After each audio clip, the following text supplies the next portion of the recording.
Welcome, everyone, to Luke Live, the Gospel according to St. Luke, proclaimed to you in segments of 10 or 15 minutes or less, as promised. And I'm Father James DeLucio with the Paulist Fathers, ready, willing, and able to begin with Luke's Gospel, chapter 1, verse 1, a very long verse. But I do want to preface it with an invitation first to you to try and personalize everything you hear. It's important that we articulate our feelings, claim how we feel in relating to any passage from the scripture, because feelings are an essential part of our lives, of being human. And whenever we hear a story, any story, or having a conversation with someone, we bring with us our feelings as well as our thoughts. And because we're so educated these days, we tend to, especially in terms of the scripture, to start analyzing and applying critical thinking a little too soon. It's important that we don't give our hearts short shrift. Great little word, I always loved it. So that we start on an affective level. So to personalize this very long first sentence, Luke chapter 1, verse 1, he's writing to a person named Theophilus. Pretend that you are Theophilus, and try to get in touch with what does it feel like being addressed in this manner. And then I'll give you a little commentary on the context of this statement. But for now, just listen, personalize, and be in touch with your feelings. Here we go. Since many have undertaken to compile a narrative of the events that have been revealed among us, just as those who were eyewitnesses from the beginning, and the ministers of the word have handed them down to us, I too have decided, after investigating everything accurately anew, to write it down in an orderly sequence for you, most excellent Theophilus, so that you may realize the certainty of the teachings you have received. Period.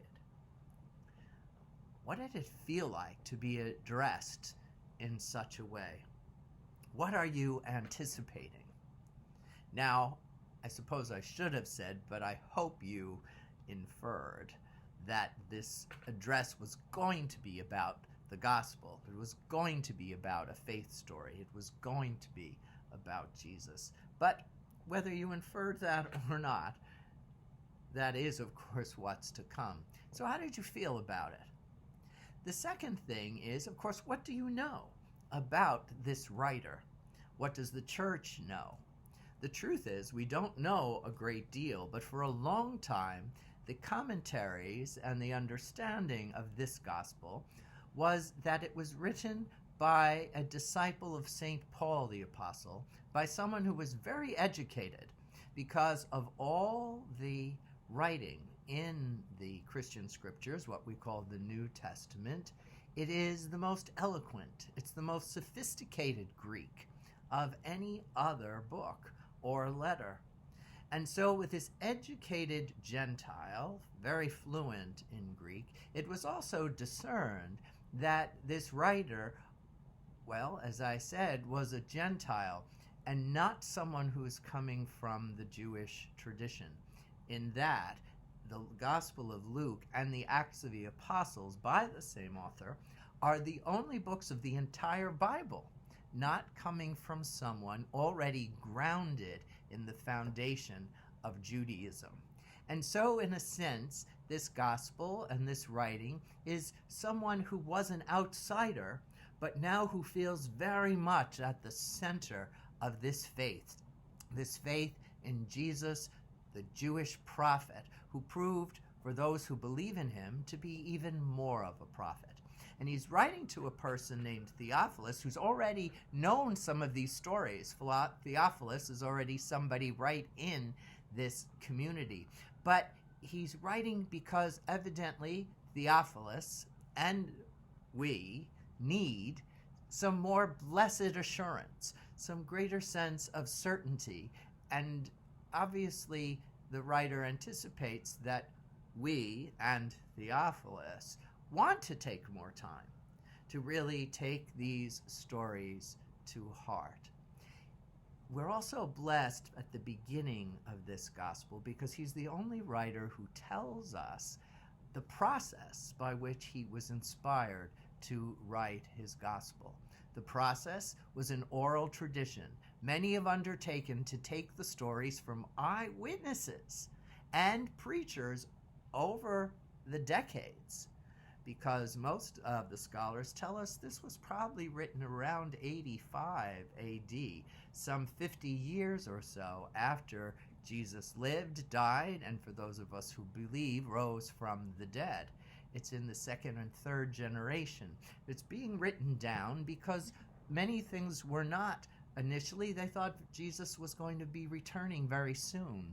But with that becoming more evident, trusting in Jesus' own lessons and invitation that we should not be focusing on the day or the time. We should live fully with the love of God, love for self, and love for neighbors, because we don't know when all things will come to their fulfillment. Since the time is going, they said the community itself said, we better start writing these things down for future generations. So that's all the context of what we're about to hear. Theophilus can be a specific person, but also Theophilus means in Greek, God-fearer.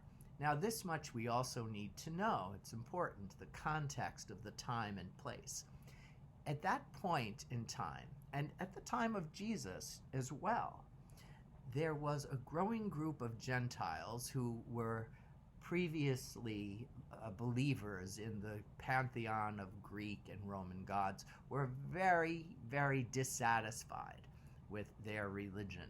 In fact, some 400 years before, the comic writer, the Greek comedian Aristophanes, was writing plays that mocked the gods, their capriciousness, their jealousies. They were all too human and not godlike. So many of these people already had started to go to the synagogues. They were called God-fearers, welcomed by the Jews, who were really interested in hearing something a little deeper, something a little more prominent, about a God who seemed much more caring, much more involved in a compassionate way for God's people, and also leading them into a story that had a future. So often in the ancient world, they perceived life as so circular. It just keeps going round and round. But Judaism gave the Jews and now these God-fearers a sense that it's not just a circle, although there is a circle of times and seasons, but there is a movement forward to something better, a growing wisdom, a growing compassion, a hope of fulfillment. And that is really meant to be a foundation of all faith, but in particular our Jewish faith and our Christian faith. And I think also in a great sense Islam as well, that it's joined in this linear, forward-thinking, future-oriented sensibility of faith, that things will get better, and that what humans have been called to be, they will find a sense of fulfillment because of faith, hope, and love. So that's my commentary for this little segment, this way of introduction. If you have questions, please put them in the comments right underneath the video here, whether you're watching on YouTube or on Facebook. And I look forward to further dialogue with you as we get ready to continue on this adventure with the Gospel according to St. Luke. Thanks for joining me today. God bless everyone. Bye.